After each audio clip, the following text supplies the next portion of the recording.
Bayangin kartun ceria kayak SpongeBob, tapi tiba-tiba berubah jadi gelap banget, sampai bikin kamu mikir, loh, ini beneran episode buat anak-anak. Nah, hari ini kita bahas salah satu episode yang paling kontroversial. One Course Meal, episode yang bagi banyak orang adalah titik paling gelap dalam sejarah Bikini Bottom. Oke, langsung masuk. Dari awal episode aja udah kerasa vibe-nya beda. Ceritanya simple. Plankton ketakutan setengah mati sama Mr. Krabs. Tapi bukan takut karena bisnisnya hancur atau karena rencana jahatnya gagal. Melainkan karena Mr. Krabs sengaja nyamar jadi paus buat nakutin dia. Dan yes, ini bukan sekadar nakutin lucu-lucuan. Krabs bener-bener ngestok Plankton. Setiap sudut kota ada pemburunya. Di sini mulai muncul pertanyaan. Kenapa penjahat kecil kayak Plankton diperlakukan segelap itu? Nah, hook pertama. Satu adegan yang bikin banyak orang ngelus dada. Plankton sampai kepikiran buat menghilang dari dunia. Nickelodeon bahkan sampai kena kritik karena adegan itu terlalu dewasa dan gelap. Banyak penonton yang bilang, ini bukan humor gelap yang clever, tapi udah kelewat batas. Dan kerennya atau anehnya, episode ini tetap tayang tanpa sensor di banyak negara. Tapi yang bikin makin seram, banyak fans bilang kalau vibe episode ini beda karena karakter-karakternya keluar jalur. Mr. Krabs yang biasanya pelit tapi lucu. Di sini kelihatan kayak villain beneran, sementara SpongeBob yang biasanya bijak dalam ketidaktahuannya malah ikut-ikutan nggak peka. Ia tahu Plankton ketakutan parah, tapi tetap nggak sepenuhnya ngerti seriusnya situasi.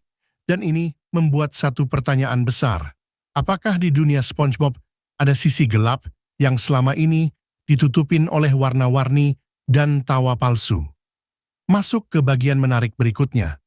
Banyak teori bilang, One Course Meal sengaja dibuat sebagai eksperimen. Gimana kalau SpongeBob dibawa ke sisi psikologis yang lebih kelam?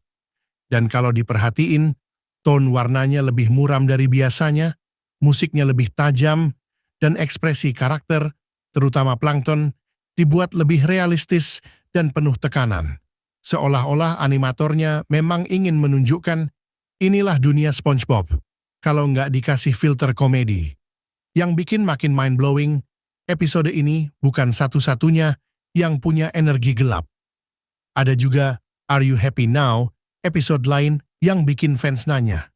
Apa yang sebenarnya dipikirkan tim kreatif waktu bikin cerita seintens itu? Di episode itu, Squidward digambarkan mengalami masa tergelap dalam hidupnya sampai masuk fase depresi berat. Tapi One Course Meal tetap dianggap paling disturbing karena konflik utamanya bukan emosi, tapi ketakutan biologis. Plankton kecil, rentan, dan dikejar-kejar oleh predator yang nggak ada ampun. Oke, plot twist terakhir. Banyak animator Nickelodeon ngaku kalau mereka kadang iseng memasukkan humor gelap sebagai kritik sosial. Dan kalau dilihat dari sudut itu, One Course Meal sebenarnya kayak sindiran, bahwa bully, betapapun kecil atau lucu bentuknya, bisa bikin seseorang sampai ke titik berbahaya. Tapi tetap aja, buat ukuran kartun SpongeBob, ini kedalaman yang nggak biasa. Jadi pertanyaannya sekarang, apakah episode ini pantas disebut yang tergelap? Atau sebenarnya ada pesan tersembunyi yang selama ini kita semua lewatkan? Kalau kamu punya teori atau pengalaman waktu pertama kali nonton episode ini, drop di komentar. Siapa tahu kita bisa bongkar lebih banyak sisi gelap. Bikini Bottom, like dan subscribe buat teori gelap kartun lainnya.